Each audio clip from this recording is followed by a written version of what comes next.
No, I get in trouble all the time for using my theater voice in the house. Oh, really? Yeah. Well, back to cinematic acting. Yeah. My wife will be like, I'm in the room with you. I can hear it. And I realized Not deaf. I thought it was her for a while, and then I realized when my son's 4 now, so I'll read him books. Like yesterday I was reading The Cat in the Hat. And I was getting really into it. And I'm like reading, and I'm like, and I don't know the story, but I was like, yeah, look at me hitting those rhymes, just like, and my son will start to go like this. Yeah. My son used to do that when I would sing in the car. He would always tell me, stop. Just stop. Okay, all right, fine. Yeah. Sing along Sorry, on the I'm too radio. loud. He would get really annoyed at me. That was always fun. Are you rolling? All right. So my name is Matt Coyle. I am the festival director of the Oil Valley Film Festival. This year is our first time having any kind of panel, which is nice in our second season. We have PJ Gaynor up from Pittsburgh. He's based out of Pittsburgh filmmaker. Paul Schermerhorn from Jamestown, New York. And Matthew King from Erie, Pennsylvania. So I guess I'll formulate some questions and let you guys kind of discuss. We'll kind of keep it kind of, I guess, an open kind of discussion, kind of a roundtable thing. So if you guys have questions for each other, obviously, feel free to talk about whatever you want. Because it's not often, especially in this area, that people get the ability to listen to creative people just kind of talk to each other about the process, about what they do, and so we'll just go from there. All right. Sounds good. Okay. All right, so why don't you guys, because I don't know you guys, not biblically anyway. So could you tell me, about, tell me about who you guys are. Like, what have you made? What do you like? And then I'll do the same. What's your background? Okay. I went to Temple University Film School and moved out to LA afterwards. Did all that. Tried to do all the studio system stuff. I worked in a couple different studios and just found it to be. It really wasn't what I was looking for. I was more of an independent filmmaker type person. And I moved back to Erie. And How long were you in LA? I was in LA for about 3 years, New York for about a year, and then LA for about another year, so back and forth. And just Didn't you and Sean Hatassi live in the same building? we knew each other. One of my best friends out there still lives out there. He works for New Lion and whatnot. Knows all those people and whatnot. So I got to meet and bump knuckles with a bunch of people out there, and I mean it was fun while it lasted, but it wasn't what I was really. The passion just wasn't there, and I came back to Erie, and just getting into the independent film scene just was where it was. It was fun. So, and I made some shorts, some features, acted in a couple, and yeah. I don't really have any formal education other than a little bit of community college. What I know is from experience. I've been involved in filmmaking since probably 2003 or so. So high school and a little bit of college, and just generally studying the process and all that. I've thought about moving to LA, and that's the obvious option of going out there and getting into the middle of it all. But I've stayed out here, and I've worked on 3, producing-wise, 3 productions, and acting-wise, 5 feature film length, including Matt Coyle's. And what I've been working on in the last few years primarily would be short promo, mini doc, YouTube type stuff like that. Pretty cool. You? this is year 22 for making movies for me, and I'm from Canonsburg, PA, so just south of Pittsburgh. But I went to school in Rochester, New York, and I thought I was going to be an engineer, and then ended up becoming a filmmaker while I was there and got my degree in filmmaking. And then I worked in Rochester, New York for a little while, in Boston for a year or so, and then back to Rochester where I married my wife. Was minor forays to New York City for a project here or there, and then out to Los Angeles, and I was in LA for about 11 years. And a lot of the work initially, like I did promo stuff and short commercials and things, and some of the stuff I did in Rochester, New York was like I shot weddings and edited wedding videos and high school sporting events, and I wanted to be directing, but it was more, at that time it was more camera work than anything else. And then some of the corporate and industrial stuff I was directing, I guess, as much as you, when it's corporate and industrial stuff, you're not really directing. You're Telling you what to do when you're just going to do it. Yeah, you facilitate. Right. And you fill in the blanks. Right. So you are directing, I guess, like, because they don't really know how to make a movie, so they need you to like make it for them. Right. So then when I went out to LA, I was doing, I did a lot of lighting work out there initially, and then I started directing like spec commercials, and I directed a full-length play. My friend writes plays, so he writes plays, and he's written 10 plays, and so somebody I met out in LA was like, hey, I can get you 4 weeks in the theater. You can direct 4 weeks in this theater. And when I showed up at the theater, the guy was like, yeah, you want to direct a play? Here's the key. You can come here and rehearse anytime you want. And that like never happens. So I was like, all right, well, sure. So yeah, so I directed a bunch of stuff and produced stuff and acted here and there. I acted in a feature last year, actually. It was probably the first feature, my first acting IMDb credit. But yeah, I did a bunch of those things. I've directed now 9 shorts, no features, although I've backseat directed a good couple features where they were like first-time directors who are also acting, and they just they're not really. Some of them were directing as much as they wanted to be directing, so you can backseat direct. But they get the credit, and rightly so. I mean, at the end of the day, it's their baby. But I'm looking for that opportunity to direct a feature next. I think is really the next step for me. Are you waiting for something to come to you, or do you have stuff that you want to do yourself that you could, like, crowdfund or? Yeah, I'm not waiting for anybody. Although I do have a couple features that have signed me up to be their directors. They just don't have any money.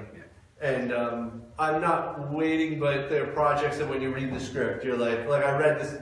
Like one script, I read the script and I'm like, the movie takes place in Pennsylvania, but in 1940s Pennsylvania, and it takes place in Mexico, and it takes place in Brazil, in the jungle, and in the coffee fields, and it takes place in Florida. And it's like obviously Florida, like on the beach, like running and stuff. So I don't want to say that you can't make a movie cheap, but that maybe not the movie that you want to make cheap. So he's like, I'm signed up to direct that movie. Right. As soon as they get like $10 million or something, there's like action sequences, like driving through the jungle, and I'm like, yeah, let's make it. So I mean, that's where I'm at. I feel like I'm probably gonna write a jeans and t-shirt movie, and then that's what I'm. I like that. It's a good name right there. Jeans and t-shirts. Yeah. The thing that I noticed about, especially all three of you. Very similar to myself, we seem to wear many hats, or have worn many hats in the creative process of making films. Now we usually get noticed by like our successes, but our successes are kind of built on the backs of the failures that we've had. Can you guys talk about maybe any kind of experiences that you've had that you've really learned from something that didn't work or didn't get finished, or something along those lines? It's a bone yard. Yeah. So I don't know about you guys.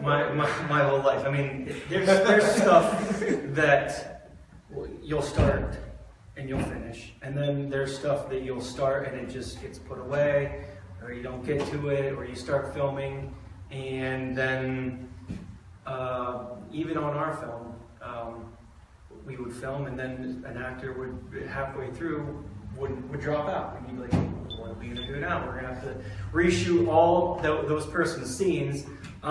With somebody And I else. wouldn't really call them failures. They're just learning processes that you have to deal with, but you kind of figure it out along the way, and that's just part of filmmaking. I mean, to me, that's the core of filmmaking. Yeah. It's cliche, but it's like, you know, the only real failure is when you give up completely and stop doing what you're doing. And I actually think that I learned way more on the failures of some projects than I would have learned at college or any university, because they tell you exactly how to do it. But when you're failing, you're learning how to not do it. And you're going, okay, next time I'm going to know better. And I'm going to plan for this and be prepared for this. I don't think you can ever really be prepared, though. No, but it's There's always going to be everything is problem solving. Oh, yeah. Like, Right, you're right. to wear many hats, you have to be able to problem solve. Yeah.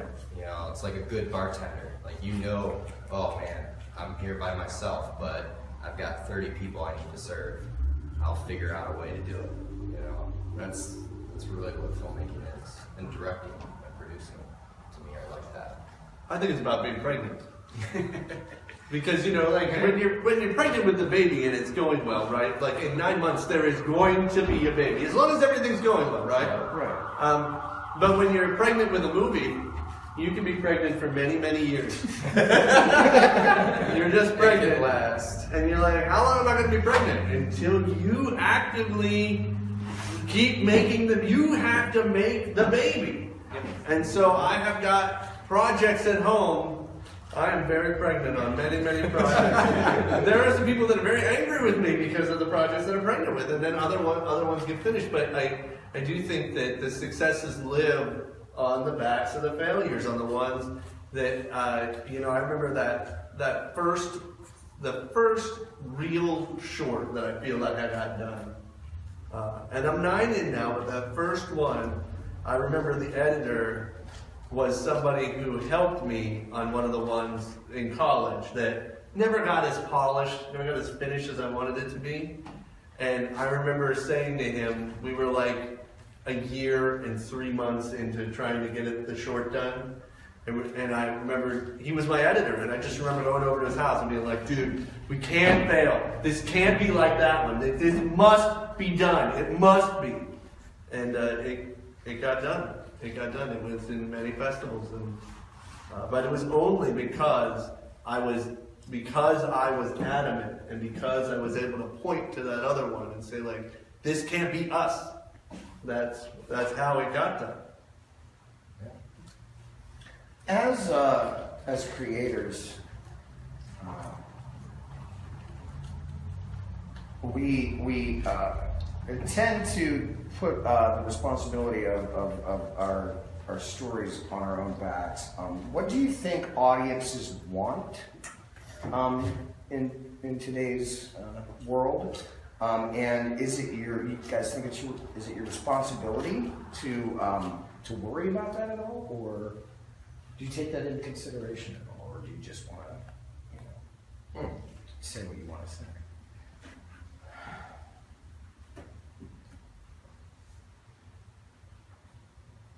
I guess that's a personal thing, really, because it comes down to the personality of the individual. Personally, I feel responsibility with your words and actions and things. So what I'm putting out into the world, I want to have some sort of positive impact. I don't think it is 100% your responsibility, because it also falls on the viewers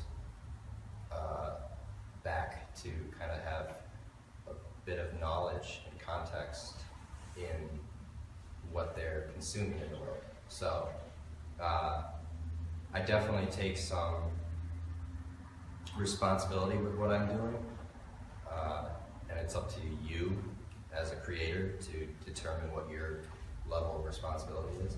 But I see a lot of people and artists who I would personally disagree with because they think that they have no responsibility.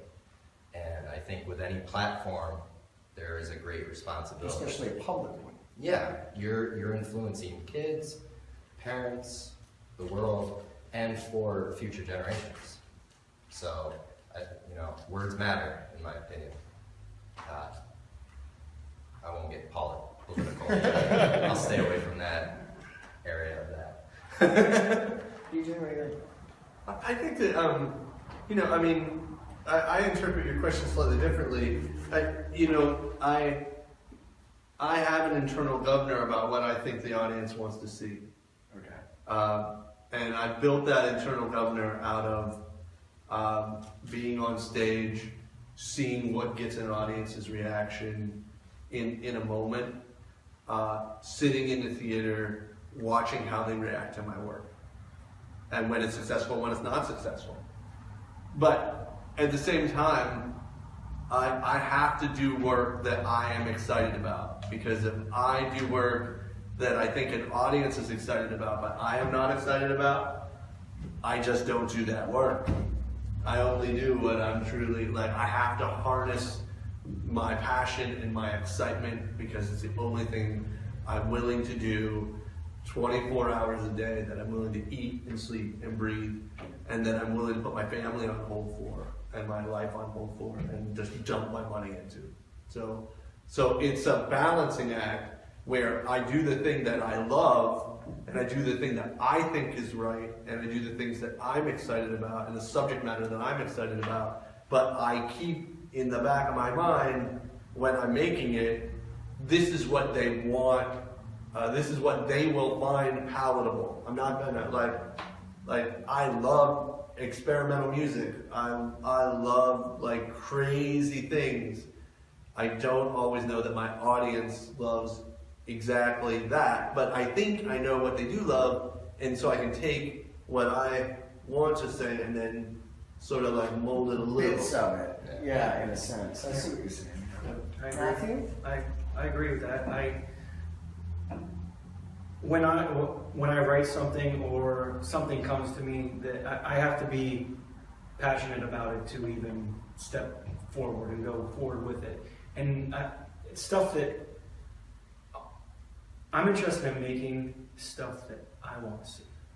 So if it's something that I want to see personally, I read a script and say, I'd definitely go see that. Then I get interested in it. If it's something that I probably wouldn't check out, I kind of push it off to the side. Well, Unless I think, you need that kind of catharsis, I think, as a creator. Somebody that makes things, as an artist. You want that kind of cathartic, I guess, experience in being passionate about something. So I understand completely, yeah. Yeah, that's awesome. The thing about filmmaking, right? If you're in the game, you're in the game because you want to change the world. And, I don't want to be I don't want to make it all about me, Right. but I totally want to change people to make them more like me. If you don't have an opinion, you're not in the game, right? You gotta have an opinion. I want you to think like me, at least for this length of the movie. Right. Somehow. Like any art form, what is the artist putting his blood, sweat, and tears into it for? Yeah. That other than to put himself out there, Right. expose himself, and either teach others or maybe learn from others through the form. So I think that's what's great about film is when you're working with so many other people and they have all these other perspectives and they're coming into the story and it's like, oh, okay, I didn't think about that. This is what I wanted, and then you're actually showing me a better way or whatever. Oh, you know? yeah. So it's definitely a balancing act of what you know personally, what you want to personally put your effort into, and any other thing is know your audience, know what you're trying to you're gonna be selling it somehow, whether it's for free or for whatever, you want to be able to get it into the hands of the viewers. So you have to know from the get-go, I think, sort of who you are and be comfortable and trust yourself. You know, this is something I would believe in. It's a hard thing to do. You know, Trust yourself. Yeah. It really is. Well, that brings up an interesting point, you know, and it's one thing I think filmmakers often forget about, especially new filmmakers, is they forget that we're making a product. But at the end of the day, our product is meant to go out there and be viewed and be sold. I mean, it's a tangible product when we're done. It's not just a personal product. It's just not a product for me. I'm not making wedding videos anymore. Where you make, I mean, you know, wedding videos are for like 10 people, right? Oh, I do. Yeah, they're for 10 people, right? You're like making it for the parents of the bride and the groom and the bride and the groom, and maybe a couple of their friends, and you know, I mean, that's who watches the wedding video. You're like making, this is supposed to be like broad form content that we make that sort of is like a finished product that hopefully like somebody likes enough that they're willing to say like, I would pay money for that. So that is what we do. I know when I started really getting into film as a child, and I used to shoot on my dad's like Super 8 and stuff like that, but like the mass part of going to watch a movie, you would either go to the movie theater to see it, like a drive-in, or just a regular cinema, or you would watch it on television after it was released on TV. Now today, with the advancement of technology, with having everything available all the time on your phone or in a taxi or on a plane, do you guys think that the product that is being put out there, do you think that we're maybe more oversaturated with product itself? Or do you think the advancement of technology and the readiness of it being there is a good thing? Who wants to go first? Well, yes and no. I mean, yes, because I make something and I put it out there, and him and her can all watch it without, I mean, the point is to get people to watch it. But then you have anybody who makes something can be a filmmaker. So it's, this guy made a short film, but he just wants to put it out there just to... I mean, I can even shoot something on my phone. Exactly. Like, everybody's a photographer, everybody's a filmmaker. Right. But it's the people who really, like, put the blood, sweat, and tears into these projects that are truly, I don't know how to say it, but meaningful, that you really want to watch and see, and it can span across all these platforms. But someone who just puts stuff out just to put stuff out, then it gets, it's getting a little, you know what I mean? Oversaturated. I mean, there's literally, when you consider just TV programs nowadays, there's so much out there. Just by that platform alone, you can't watch it all. I remember a time where I was actually consistently keeping up on certain things. Right. And now with all platforms making their own TV series, movies, Netflix and Amazon, everything, Hulu. on top of Joe Schmo with his phone and YouTube, and for sure, we're way oversaturated. But I don't think it's necessarily a bad thing because, with books, painting, any kind of that art form, that the materials or the tools become cheaper, everybody starts to get into it.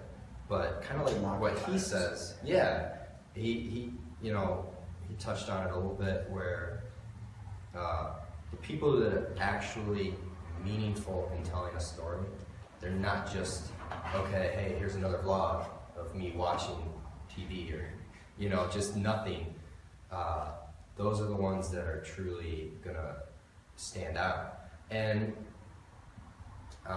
you're definitely not gonna slow it down. I I think I curate a 24-hour film festival, and one of the contestants for the past 2 years has filmed and edited on his iPhone a 2 to 5 minute short film that were better quality than a lot of shorts that I've seen online with expensive equipment and time and budgets.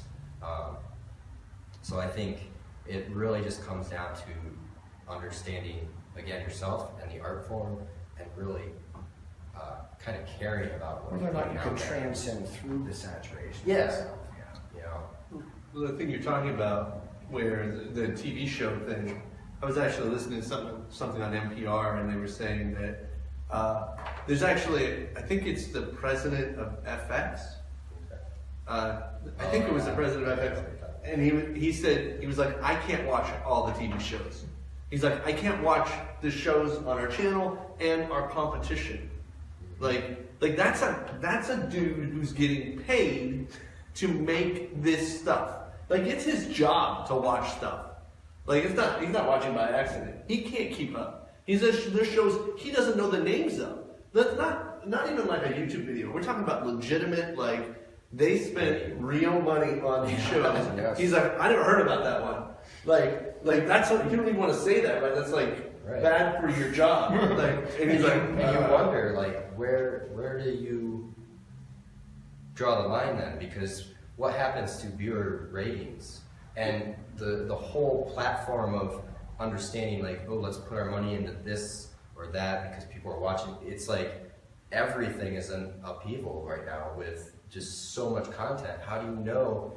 Like, there's only so many people in the world. Well, how can they watch everything? I think I know what it leads to. I think it leads to number one, it leads to fragmentation. And fragmentation leads to specialization. Mm-hmm. It must. And that's why, like, when you watch like web series like The Guild, why The Guild is so popular. Right. Because The Guild tries to zero in on a very specific segment of the population Audience. who doesn't have anything else that is doing that for them. Yeah. And that's why, and you look at, like, well, why is the WWE so successful? Because they do that thing, and they do it at a bigger, badder version than anybody else does. And is there wrestling? Is there backyard wrestling? Is there local wrestling? There's definitely local wrestling that's reasonable quality, but it's not anything, there's not anybody else doing what they do. But then, I think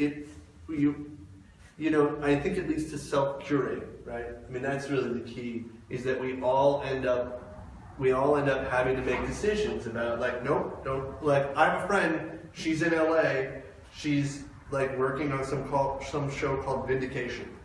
I think it's called Vindication or something. I don't know. Like, she sent me a message, she said, I'm on this show. I was like, I never heard about it. It's like a one-word name. They're all like one-word names. It's like a new word. I'm like, don't know that word. Power. Like, I heard of the show, some show called Power. I never watched it. Well, and 10, 15 years ago, you would have felt bad. You'd been like, oh, I haven't heard of that. Dallas. I didn't watch Dallas. Now it's like, I haven't heard of that. You know, I haven't watched Game of Thrones. I'm sorry. Like, Yeah. BoJack Horseman. I hear it's great. Yeah. I haven't seen it. Yeah, Aaron Paul's in that. Oh, it's great. Does some voice Yeah. work for BoJack. But I think that I do see it changes the market, right? Because there's always going to be certain types of material that you say that's a movie. I want that cinematic experience. So, and whatever that is, if that's Dunkirk, you say, like, no, I gotta go see Dunkirk in the movie theater. I gotta see that in the movie theater. And that's where you see, that's why it's good and bad, right? Because you've already seen the major studios say, well, we're only going to make tentpole movies. They mean movies that are giant. And the reason why they're only making tentpole movies is because they're trying to help you curate a cinematic experience that's worth your time to go to the movie theater to watch it. But I think we're going to see movie theaters change. I think that the age of the megaplex is over. And you are going to see that those, like, the number of theaters that are like 10 or 14 screens or whatever, I think those numbers are going to drop, and you're going to start to see more community theaters that have got like 3 screens. That's what I was gonna say, 3 or 4 screens, you know, that like, yeah, the whole the whole movie, the multiplex thing is just so. Well, it'll probably go in the direction of like, okay, so we got 3 main type screens and 1 IMAX screen. And like, that's it. We're not gonna have 20 screens where we have this one movie playing 2 times every other hour. Right. It's like, you know, maybe in major cities we'll still have Let me some of ask you guys those, this but then. Well, and food is coming. Yeah. If you're not, because if you look at the most successful places are like Alamo Draft Oh, House, I love Alamo Draft. where you can get a great meal, and if you want an adult beverage, you can get an adult beverage, and they will bring it to you at your seat, and you will sit in a very, very comfy seat. Yep. Yeah. That's what it is. Well, let me ask you guys this. Obviously, this is a personal question for each one of you. So as we're looking at the differences between how we create and what we create for, would you rather have a widely accepted release, or would you rather create something for a specific audience? Just individually. I mean, it's obviously a question that it's personal preference. Widely accepted. Widely accepted. I want to change the world. Widely accepted.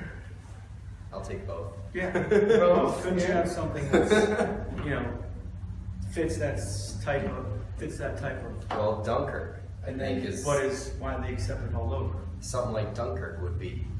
It's sort of niche. It's really is. not, It is. but it was good. It was It's a well war made movie, enough that A a lot of people were. lot of people don't like war movies. Yeah. It's a war movie, but there's more to it. And I think as a filmmaker myself, I don't want to put something out there that I'm spoon feeding to people. I want people to be challenged. I want them to have to think about things, and I think that's a responsibility that we have. I don't know if you guys. I'm sure you probably do agree. But yeah, but that's style. Right. That's not. To me, that's not subject. Right. That's how you do it. Okay. right? All right. So if we can all 3 make a movie about marble playing, right? It's coming back. It's a niche market. Is it killing the fidget spinner market? I certainly hope so. I think that's the bad guy. We just described that's the bad guy. No, it's a fidget spinning. I'm giving them away. And then it's like, right? But we all tell that Marvel movie completely differently. There's no way we would tell the same Marvel movie. Well, what is your take on the Marvel comeback? Is it the player? Is it the company? Is it the actual object? What about the Marvel? You know what I mean? Like that's how every artist looks at everything differently. Oh, yeah. What's more interesting to that person? There's actually a film festival in Erie in about 3 months where 5 different directors are given the same exact script. Oh wow. And they all make their own film off of that script, but they're all going to be completely different. So, Staging, all that different stuff is going to be different. So I guess we'll wrap this up then, guys. I want to thank you each for sitting in and giving people some stuff to think about. I guess we'll just kind of get down the line here and maybe take some time and talk about what you guys have upcoming that people can look forward to. Oh, Would you wait 1 second till I change my SD card? Oh, it's gonna change No, the I'll- SD card. Here, I'll do one of these in front of for the internet people. he's going downstairs to get the SD card. Sorry, guys. God, you got like a mini man bun king. Yeah, I like it. It's the samurai look. It is. It's like Tom Cruise in The Last Samurai.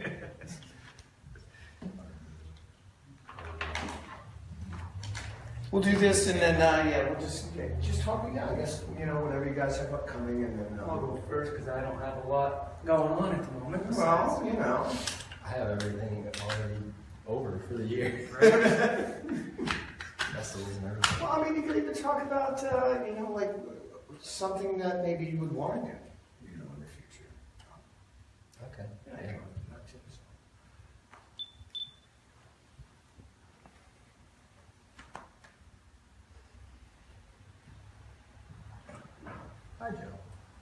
We're back. Oh, All brother. right, we're back. Let you know we can really shake it down. Well, upcoming stuff. We've got 2 scripts in the work. One is actually from a play that Matt Jared's wrote and directed a long time ago, and we're slowly working on it. I had trying to make it a the feature world film. premiere of that play in Detroit, which was kind of cool to go watch and just meet some people that you've never met in your entire life, and they're doing your words on a stage, and it's just like, what is even happening right now? It's an extremely strange thing. I'm sorry to interrupt. Oh, no. And then I got one more in the works. It's a larger budgeted film, but we're doing research on it, me and someone else. And it's like a cross between the Da Vinci Code and Jurassic Park. Okay. No, I mean it's about this these archaeologists who come across this dig, and they find what looks to be human remains, and they carbon date it, and it goes way back before the time of the dinosaurs, and slowly they work up, and it seems to have wings like an angel, but there's a lot of conspiracy going on. So doing a lot of research. Sounds like a Simpsons episode. I think there was a Simpsons episode about that.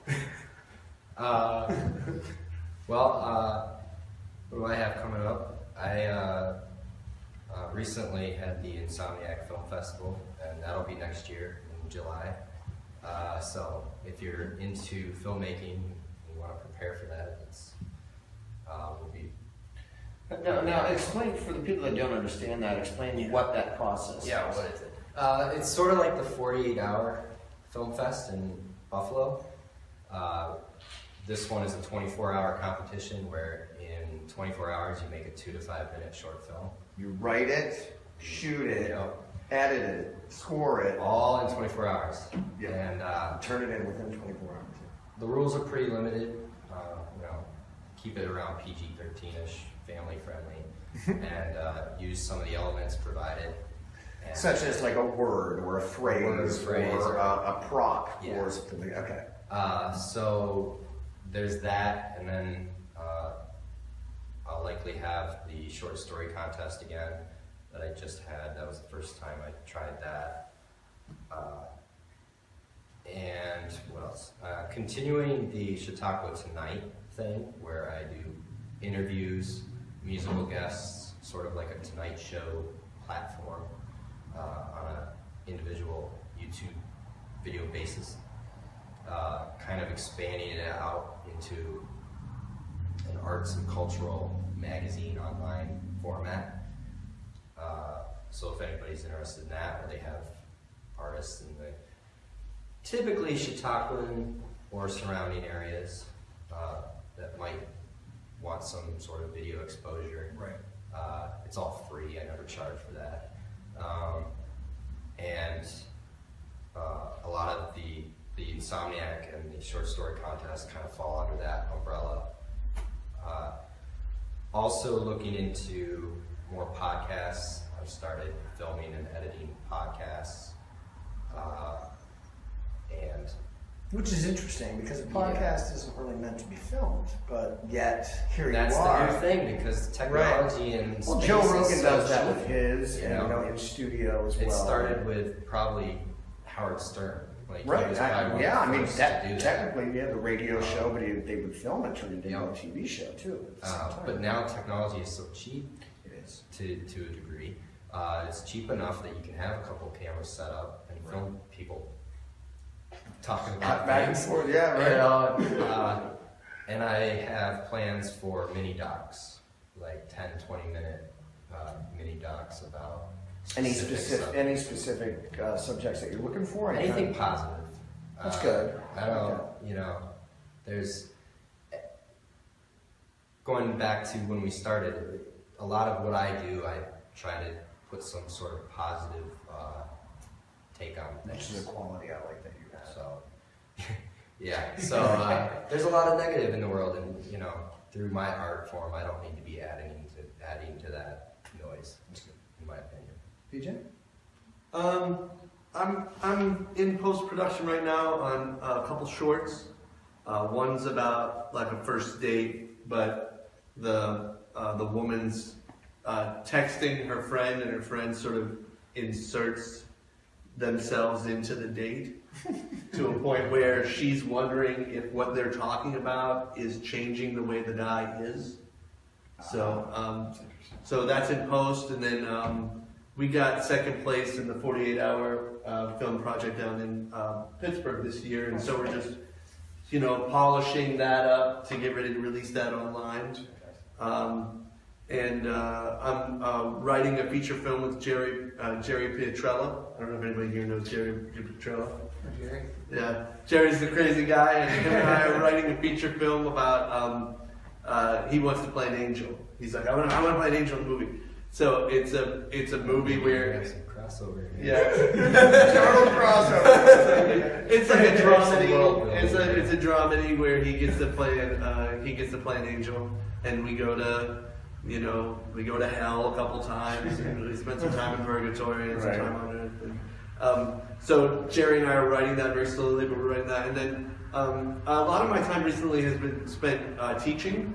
So I teach at the community college at Allegheny County, and they've started a film technician training program to teach people how to do jobs behind the camera. That's great. And not that we're shot. There is opportunities there for people to direct and produce and write, but it's really more geared towards learning how to build set walls and how to be ACs and how to do stuff like that. Right. Now, in that process, as far as the equipment and stuff is concerned, are you guys teaching people different cameras, or is it a specific thing that you have set for the program, like one type of camera? Yeah, we've got Blackmagic Mini Ursa 4.6K cameras is what we're teaching them, but it's more the process of, because we're trying to create a feeder program for IATSE Local 489 and the IATSE union process.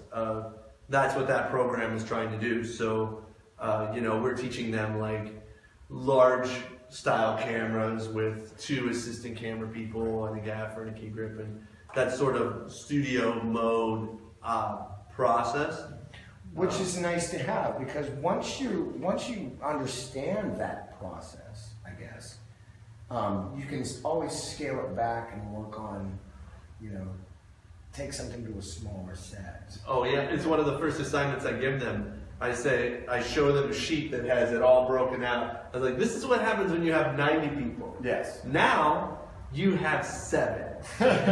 Which positions do you keep? And they're like, there's a lot of slashes on here now. This person is the producer / director / writer / lead actor. And I'm like, yes, that's what happens. So yeah, that's some of what I'm doing right now. Well, I want to thank you guys very much for coming down. I'm glad to see the 2 of you in the same room. The last time that happened was probably when we premiered the film. I'm like, What, 2 or 3 years ago? 2014.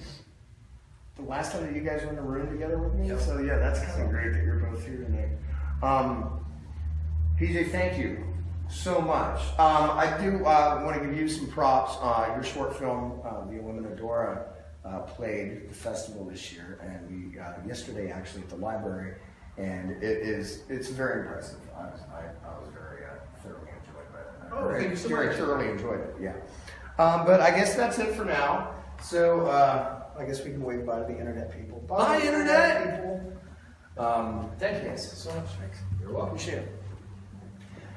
Do not forget tomorrow. Tomorrow, starting at noon, we do have 2 documentary short films that we'll be screening, and that will be followed by the American Voices for Equality block. That's women and minority filmmakers, and we'll be wrapping up early evening tomorrow with the kind of just a basic wrap up of the festival, and then the awards presentations. Do any of these guys out here have any questions they want to Well, ask? actually, yeah. I mean, if you guys want to throw a couple out, I mean, we're running a little over, but if you guys have any questions for these guys, I have a please question. now. Okay. Oh, Joe's got Remember it. after we got after the funeral? Dad's funeral? Is it true you took Mike Lauer's position on this? Had to bring my flower.